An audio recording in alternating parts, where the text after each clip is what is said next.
गोल्डमध्ये मी ज्यावेळेस ट्रेडिंगला सुरुवात केली होती ना, तर त्यावेळेस माझे 3 महिने फक्त एका चुकीमुळे वाया गेले होते. आणि ती म्हणजे मला त्या टाईमला पिप्स कॅल्क्युलेशन आणि लॉट साईज मला त्या टाईमला समजत नव्हती. तर पुढच्या 30 सेकंदामध्ये तुम्हाला दोन्ही पण टॉपिक एक्सप्लेन करतो, तर रीलला शेवटपर्यंत बघा. गोल्डमध्ये बघा पिप्स कॅल्क्युलेशन एकदम सोपं आहे, ठीक आहे. फॉर एक्झाम्पल बघा, गोल्ड 4,000 वरती आहे. गोल्ड 4,000 पासून 4,001 गेलं म्हणजे किती डॉलरची मोमेंटम झाली? $1. तर त्याला आपण काय म्हणणार? गोल्डने 10 पिप्सची मोमेंटम दिली. गोल्ड 4,000 वरती होतं. 4,000 पासून गोल्ड 4,005 ला गेलं, तर त्या ठिकाणी किती डॉलरची मोमेंटम झाली? प्राइस मध्ये $5 मोमेंटम झाली.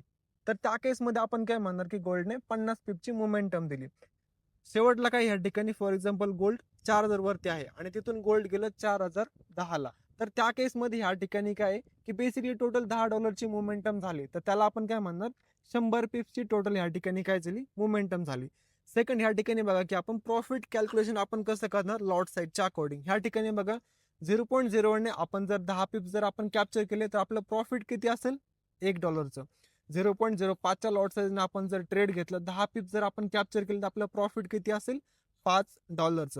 जर 0.10च्या लॉट साईजने आपण जर ट्रेड घेतला, 10 पिप्स आपण जर कॅप्चर केले, तर त्या केसमध्ये आपलं प्रॉफिट किती असेल? $10. ठीक आहे. आता ह्या ठिकाणी बघा, जर आपण एखाद्या ट्रेडमध्ये आपण जर 100 पिप्स आपण जर कॅप्चर केले, तर आपलं प्रॉफिट किती होईल? 0.01च्या लॉट साईजने आपण जर ट्रेड घेतला, 100 पिप्स आपण जर कॅप्चर केलं, तर आपलं प्रॉफिट असेल त्या ठिकाणी $10. 0.05ची लॉट साईज आपण जर ट्रेड घेतला, तर त्या ठिकाणी आपण जर 100 पिप्स कॅप्चर केलं, तर आपलं टोटल प्रॉफिट असेल त्या ठिकाणी $50. आणि जर 0.10 लॉट साईजच्या ट्रेड जर घेतला, 100 पिप्स कॅप्चर केले, तर प्रॉफिट किती असेल? $100. ठीक आहे. आणि बेसिकली बघा, 3 टाईपच्या लॉट साईज असतात. फर्स्ट असते मायक्रो लॉट साईज, त्याच्यामध्ये 0.01 पासून ते 0.09 पर्यंत लॉट साईज असते. सेकंड मध्ये मिनी लॉट साईज असते, त्याच्यामध्ये 0.10 पासून ते 0.90 पर्यंत तुम्ही त्या ठिकाणी कन्सिडर करू शकता. आणि स्टँडर्ड लॉट साईज ह्याच्यामध्ये काय बेसिकली 1 पासून ते 9 वगैरे तुम्ही अशा प्रकारे त्या ठिकाणी कन्सिडर करू शकता.